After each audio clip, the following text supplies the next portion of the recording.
Welcome back to Shadow Files, secrets they don't want revealed. Tonight, we descend into one of the most haunting mysteries to ever drift across the open sea, a story that begins in the cold Atlantic waters and spreads like a fog across centuries. The world knows the name Mary Celeste, a ghost ship found adrift in 1872, perfectly seaworthy, her cargo untouched, her crew vanished. But what most people don't realize is that the Mary Celeste was only the beginning, the spark that illuminated a hidden pattern repeating itself along the American coasts. For every Mary Celeste that captured headlines, there are countless others, ships that sailed proudly from New England harbors, from Louisiana bayous, from California ports, and were later found adrift, eerily intact, with food still on the tables, lifeboats missing, and the silence of something terribly wrong lingering on the decks. So what made the crew of the Mary Celeste, and others like her, abandon ship in the middle of calm seas? Why would experienced sailors flee safety, leaving behind lifeboats, navigation charts, and months of provisions? Tonight, we'll look not just at the Mary Celeste, but at her American kin, the ghost fleet that history tried to forget. The story of the Mary Celeste begins in late 1872. Captain Benjamin Briggs, his wife Sarah, their 2-year-old daughter Sophia, and a crew of 7 set sail from New York aboard a sturdy brigantine loaded with 1,701 barrels of industrial alcohol bound for Genoa, Italy. Briggs was an experienced captain, meticulous in every way, the sort of man who double-checked every rope and compass reading. The ship herself was sound. No one expected trouble. A month later, another vessel, the Dei Grazia, sighted a lonely silhouette drifting aimlessly about 400 miles east of the Azores. The Mary Celeste was moving erratically, her sails partly set. When the crew of the Dei Grazia boarded her, they found a scene frozen in time. The cargo was untouched. The ship's log ended abruptly 10 days earlier. The crew's belongings were undisturbed. The galley was fully stocked with food and water, enough for 6 months. There was no sign of violence, no evidence of a storm. Only one lifeboat was missing. It looked as if the people aboard had simply walked off the edge of the world. Over the decades, explanations flooded in: mutiny, piracy, giant sea monsters, even alien abduction. The official theory was delirium from alcohol fumes, but that's a convenient answer, the kind history books like to settle on to close a case they can't explain. But here's the thing, the Mary Celeste was not unique. Across American waters, similar stories began to surface, cases that echo the same strange pattern. In 1921, the schooner Carol A. Deering was found grounded on the Diamond Shoals off the coast of North Carolina, a place sailors called the graveyard of the Atlantic. Her sails were set, her galley prepared for breakfast, and her logbook missing. Lifeboats and navigational instruments had vanished, along with all 10 men aboard. To this day, no trace of the crew has ever been found. When Coast Guard officers boarded her, they reported something unsettling. Plates were still laid out. Bread sat on the counter, half sliced, as if someone had stepped out for a moment and never returned. Everything looked too recent, too immediate, like time had been interrupted. Government investigators called it mutiny. Locals whispered something else, that the Deering had become the plaything of something ancient that roamed those waters, something that took men's minds before it took their bodies. The Diamond Shoals have long been feared by sailors. Compasses fail there. Lights are seen on the horizon where no ships should be. Fishermen tell stories of phantom vessels gliding silently past them, vanishing in fog that wasn't there a second ago. The Deering, the Mary Celeste, 2 pieces of a larger puzzle. Move forward 30 years, and we find another echo, the Joyita. She was an American merchant vessel, built in Los Angeles, found adrift near Fiji in 1955. Though technically not in U.S. waters, she was an American ship through and through. Her cargo was intact, her engines dead, her crew gone. Once again, provisions for weeks remained untouched.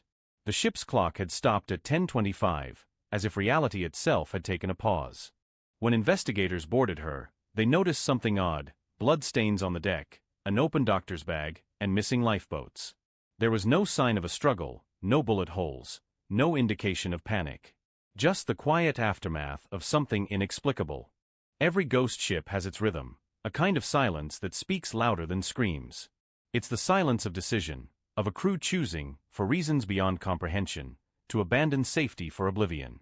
In America's maritime history, there's another lesser-known case, the Aurang Medan.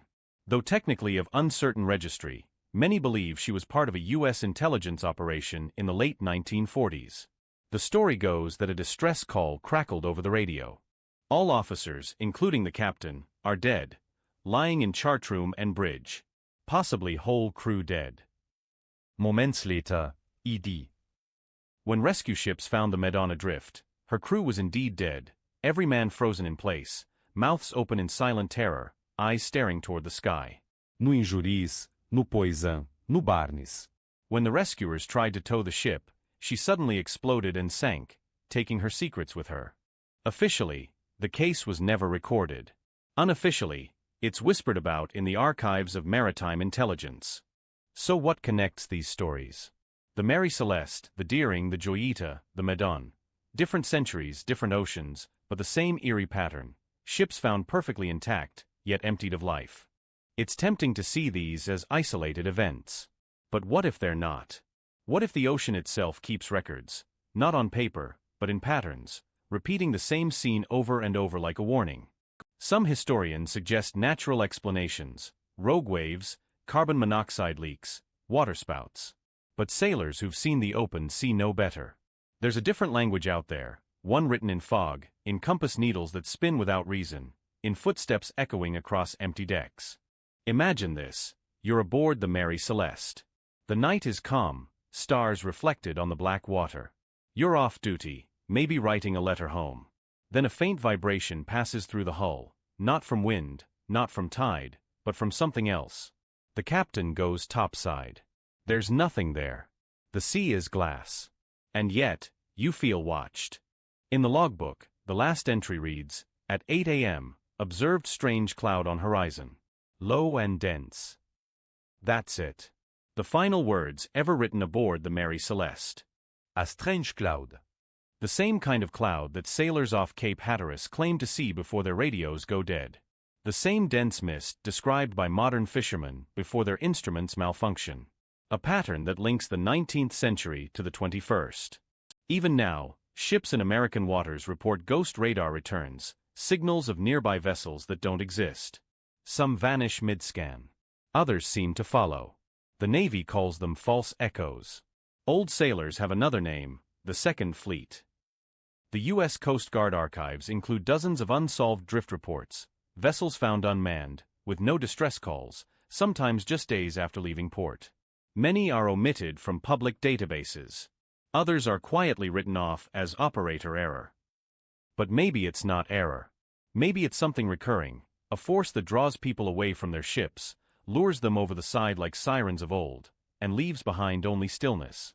As you listen to this, think about what it would feel like to stand alone on an empty deck, miles from shore, hearing only the creak of wood and the endless breath of the sea. What could compel you to leave? Fear?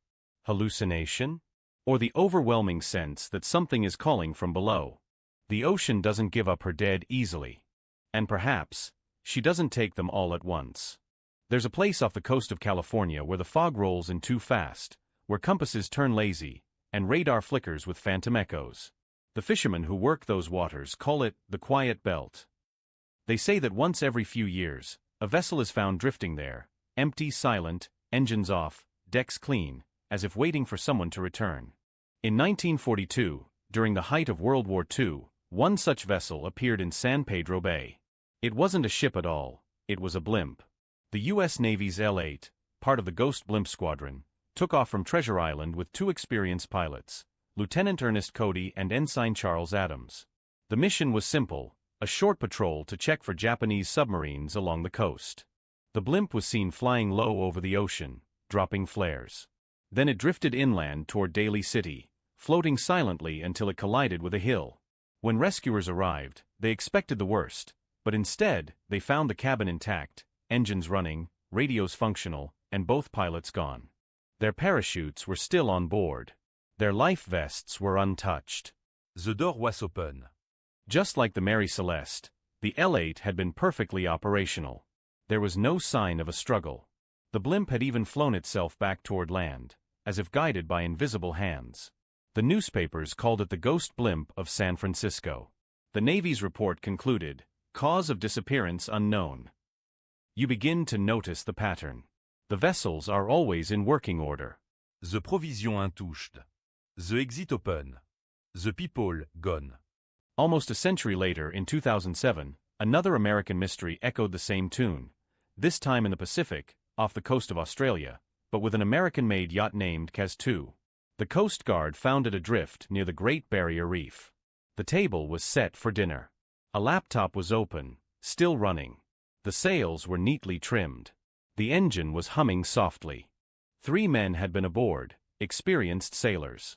Their life jackets were still on the seats. The logbook ended abruptly with an entry describing smooth sailing. The investigators concluded it was likely a freak accident. But the video recovered from the yacht's camera told another story. In the footage, the men are relaxed, laughing. The sea is calm. One of them steps toward the bow, looking into the water. Then, static. The recording ends. No esplace. No escrime. No panique. Just nothing. The same kind of nothing that the Mary Celeste left behind. And then there's the High Aim 6, found adrift near Australia in 2003, but owned and operated by Americans. The ship was discovered with its engine running, lights on, and supplies fully stocked. The only living things aboard were a few starving chickens. The captain and crew were gone, leaving behind their personal belongings, identification papers, even shoes neatly lined up against the wall. The ocean had taken them, cleanly, surgically, like removing a heartbeat from a body without leaving a wound. When you look at these cases together, separated by continents and centuries, it's impossible not to sense a pattern, a rhythm to the disappearances. But what rhythm? What's the melody that draws people into the waves? In 1963, the U.S. Navy lost a submarine, the USS Thresher. She sank during a test dive northeast of Cape Cod, killing 129 men. The Navy blamed mechanical failure, but some of the recovered sonar tapes are unsettling. Engineers who reviewed them privately said they heard an unnatural metallic resonance moments before the ship imploded. That sound, a low deep hum, was later picked up in other incidents, recorded by oceanographic sensors thousands of miles apart. The scientists called it the bloop. To the public, it was an unexplained underwater sound. But in internal memos, it's listed alongside several other signals with code names: Julia, whistle, slowdown. Each of those signals appeared shortly before mysterious maritime disappearances. Is it coincidence, or is it something the ocean itself is trying to say? Some researchers believe these vanishings follow magnetic anomalies, regions where the Earth's field twists unnaturally, disorienting navigation and perhaps even perception. There are 7 major ones across the world. One runs right through the Sargasso Sea, the same area where the Mary Celeste was found.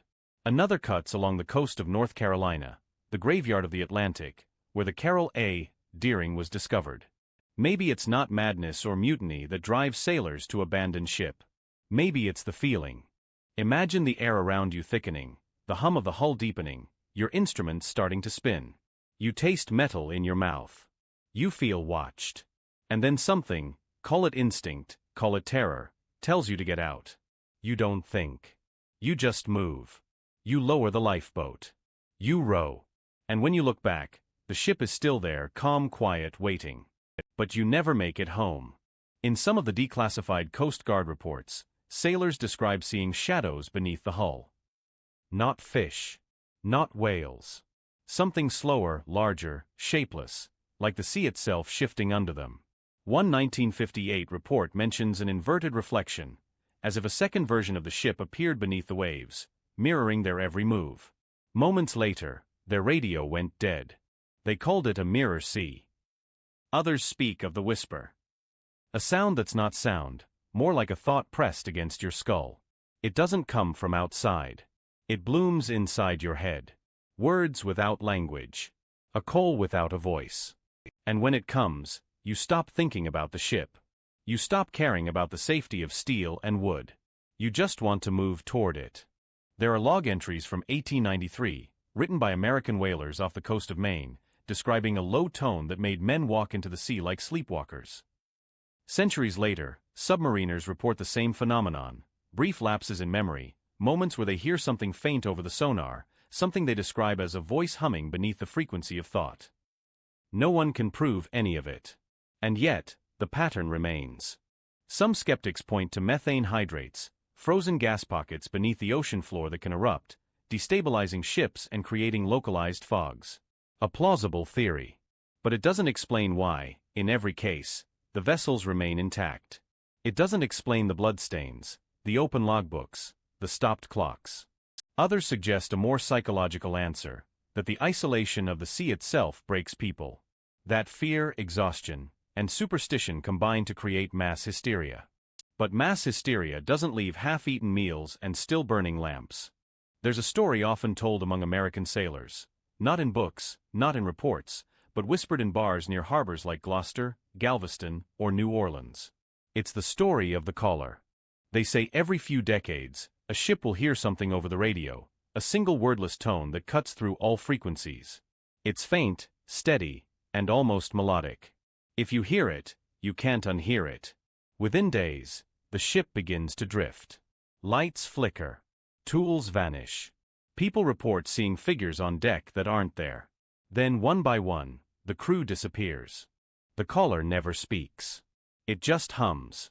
And when you follow the hum, you go where no map can guide you. That story sounds like legend, until you read the log of the SS Aurang Medan again.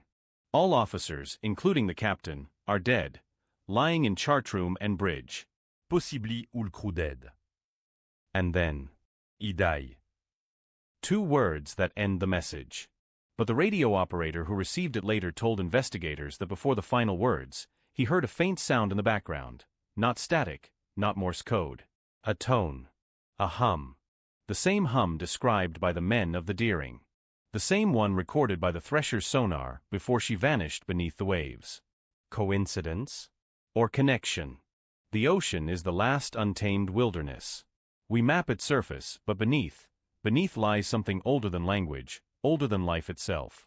In the 1970s, a classified U.S. Navy research program called Deep Echo tried to study sound anomalies in the Atlantic. The goal was simple: identify unexplained signals that interfered with sonar. What they found instead was unsettling. At certain depths, particularly near the mid-Atlantic ridge, not far from where the Mary Celeste drifted, sonar pings would come back, changed. The sound would return modulated, as if something below had answered. That data was buried for decades. Some of it surfaced during the Freedom of Information Act releases in the 1990s, but most of it remains classified. The fragments that did leak out include one peculiar file labeled Project S12. The transcription reads: unidentified frequency, consistent response pattern, appears sentient, possible biological origin, recommend cessation of tests. They stopped the program 2 weeks later. But maybe that's what these disappearances are, not curses, not coincidences, but responses. The ocean answering in the only way it knows how. And maybe, just maybe, the Mary Celeste and her American counterparts weren't victims of misfortune. Maybe they were the chosen. Chosen to carry back a message. When rescuers found the Mary Celeste, they noted something odd in the ship's hold. 9 of the alcohol barrels were empty. They'd been made of a different wood, porous, unlike the others. The theory says vapors leaked out, spooking the crew into thinking the ship might explode. But that doesn't explain why the lifeboat was never found. Or why the ship's deck bore faint, circular burn marks, the kind sailors used to call witch lights. It doesn't explain the same burn marks found on the Deering. Or on the Joyita. Or even near the wreck of the Thresher, captured by underwater cameras, glowing rings etched into the silt. Rational minds dismiss them as coincidence. Superstitious ones see patterns.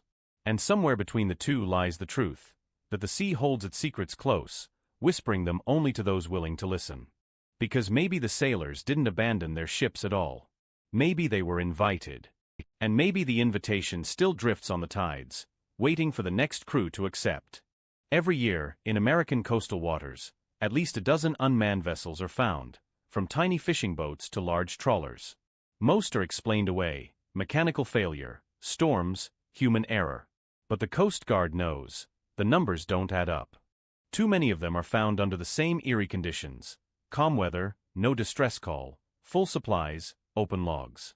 Too many end exactly the same way. You start to wonder, if all these stories from the Mary Celeste to the High Aim 6 were part of one long thread, one invisible line stitched through time, what does it spell? And what happens when that line leads back to shore? Because sometimes, ghost ships aren't found in the middle of the ocean. Sometimes, they drift into harbors, engines silent, lights glowing faintly, like they've come home. And when locals board them, they say the same thing every time. It feels like someone's still here. They check the cabins. Empty. The bridge. Empty. And yet, objects are moved between visits. Radios turn on at night. Logs update themselves. The ocean doesn't end where the land begins. It follows you. It seeps into your dreams. And maybe one day you'll be driving along the coast, see a shape on the horizon, a vessel where no vessel should be, and feel a pull in your chest, faint and familiar. That's when you'll remember this story. And that's when you'll know, the sea is calling again. There's an old superstition among sailors: never speak the sea's name at night. They say that when you do, the water listens. The waves pause, as if remembering you. The sea doesn't forget names. It stores them, layer by layer, like sediment. Every lost ship, every vanished crew, every last breath before the plunge, it's all still down there, echoing in the dark. The Mary Celeste. The Carol A. Deering. The Joyita. The High Aim 6. The Kaz 2. Each name a whisper. Each whisper, a ripple. And somewhere beneath those ripples, something listens back. In the late 1980s, a classified NOAA experiment known internally as the Abyssal Voice Project attempted to record deep-sea sound patterns in the North Atlantic. The scientists were after whales. What they found instead was a series of tonal fluctuations, a pattern resembling human speech rhythms, but inverted, slowed down, and layered across multiple frequencies. One of the analysts, Dr. Alice Hearn, noted in her field report that the sound resembles a conversation happening underwater, only without words. When the recording was sped up 16 times, the tone formed a single repeating cadence, 3 pulses, then silence, then one long drawn-out note. That same pattern appeared again, decades later, in a recording from an unmanned submersible near the wreck of the Mary Celeste sister ship, the Amazon. The sound traveled through the hull before the subsystems failed. 3 pulses. Silence. One long note. Like a heartbeat learning to speak. Afterward, the recording was pulled from public access. A short memo replaced it, stamped confidential, potential psychological hazard. Psychological hazard. Because that's what the ocean is, isn't it? A mirror too vast for the human mind. You stare long enough into it, and eventually it stares back. The American coastlines are lined with memorials, plaques and statues honoring those lost at sea. Yet, if you trace the pattern of disappearances across history, you begin to see a subtle geometry. They form spirals, arcs, perfect circles drawn by time and tide. From New England to the Gulf, from Alaska to the Keys, there's a symmetry to loss, as if someone or something were drawing with a steady hand. Maybe that's coincidence. Maybe that's design. We've been told that the ocean is empty. That below a certain depth, there's only darkness. But the truth is, we've explored less than 10% of it. And that remaining 90%, the unseen, the unlit, the unmeasured, is where stories like the Mary Celeste begin and end. I once read a letter from a sailor who served aboard a merchant ship in 1967. He described finding a lifeboat drifting hundreds of miles from shore. Inside were 3 sets of clothing, a lantern, and a journal wrapped in oilskin. The last entry read simply, "The sea is not water. It's memory." He never found out who wrote it. The Coast Guard logged it as unverified. But what if that's the key?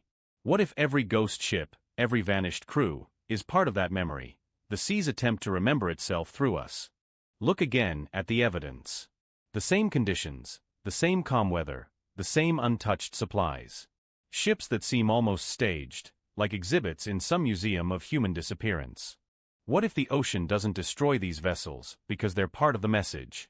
Each one left behind as a marker, a breadcrumb, leading us toward a truth we're not ready to face. We assume disappearance means death. But maybe it means translation. A conversion from one state of being to another.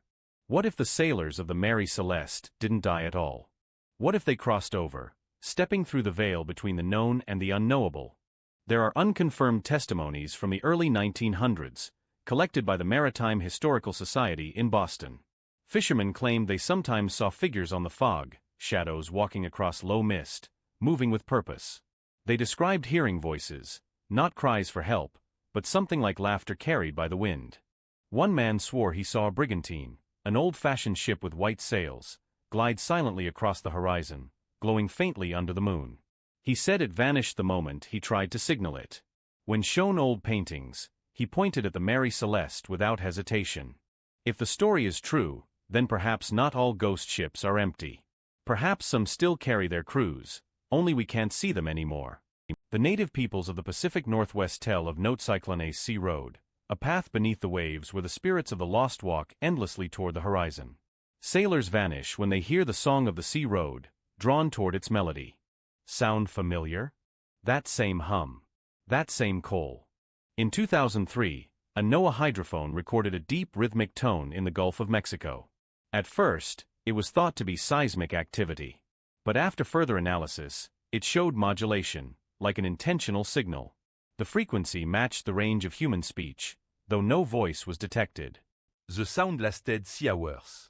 And then it stopped. Later that same night, a shrimp trawler named Caroline's Grace was found drifting, crew gone, engines still running. The Coast Guard called it a freak mechanical failure. The report was buried. But the timeline matched exactly. The tone. Then the silence. Then another ghost ship. You start to wonder whether all of this, every vanishing, every unanswered question, might not be random. Whether it's the ocean testing us, studying us, reaching for something inside us. Because when humans look into the deep, we don't just see danger. We see ourselves, reflected, refracted, reimagined. The ocean is the perfect mirror because it shows what we refuse to face, our own smallness, our fragility, our hunger for the unknown. Maybe that's why we can't resist it. Maybe that's why we keep going back. Think about the crew of the Mary Celeste. Captain Briggs was a devout man, disciplined, rational. But even he wrote in his log about unsettling calm and strange shadows moving across the horizon. What did he see in that final dawn before his family and crew vanished? Did he glimpse the sea road? Did he hear the hum beneath the waves? Whatever it was, it made a seasoned captain abandon ship, take his wife and child into an open lifeboat, and sail toward nothingness. But what if he wasn't running away? What if he was answering a call? Every culture has its version of the same myth, the siren song, the call of the deep, the whispering tide. In every telling, it begins as a sound, then a feeling, then a surrender. You don't fight it. You don't want to. That's the part that haunts me most. Not the vanishings themselves, but the choice. Because maybe the people who disappear don't feel fear in that final moment. Maybe they feel peace. Maybe the ocean doesn't take them violently. Maybe it invites them home. Think of how all these ghost ships are found. Clean decks, tidy cabins, engines stopped as if shut down respectfully. No chaos. No panique. Juste absence, sereine, délibérate absence. When the Coast Guard boarded the Joyita, they found one last clue. The ship's radio had been tuned to the distress frequency, but the wiring was faulty. Whoever sent the call tried to reach out, but maybe they weren't calling for help. Maybe they were answering. There's something profoundly human about that idea, that across all our technology, all our science, the oldest instinct still wins.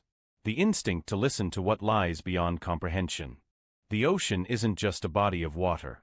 It's a boundary between worlds. And every so often, that boundary thins. Maybe that's what the Mary Celeste represents. Not tragedy, but transition. A reminder that mystery is still real. That some doors, once opened, can't be closed.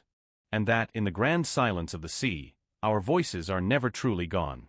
They're just absorbed. When I started researching this story, I thought it was about ships. But it's not. It's about us. About how, in every century, we build vessels to keep us safe, and yet, some part of us always yearns to leave them behind. Maybe that's why the ocean fascinates us and terrifies us in equal measure. Because it's the one place that refuses to give us answers. And maybe that's why, even now, ghost ships still appear, not as warnings but as invitations. Invitations to remember that the world is larger than reason, and that somewhere out there, between the waves, the Mary Celeste is still sailing. Her decks empty, her sails full, her crew unseen, carrying the echo of a truth we're not ready to hear. The ocean doesn't forget. It only waits. And perhaps when the tide is right, it will speak again. Until then, all we can do is listen. And hope that when it calls, we have the strength to stay aboard. If this story made you feel that quiet chill, the kind that lingers long after the video ends, then you know what to do. Like this video if you believe some mysteries are meant to remain unsolved. Share it with someone who loves the unexplained. And tell us in the comments. What do you think happened to the crew of the Mary Celeste, and the others who vanished into the deep? Because one thing's for sure. The shadow of the sea never stop watching. Until next time, this is Shadow Files, secrets they don't want revealed. Stay curious. Stay wary. And never ever, speak the ocean's name at night.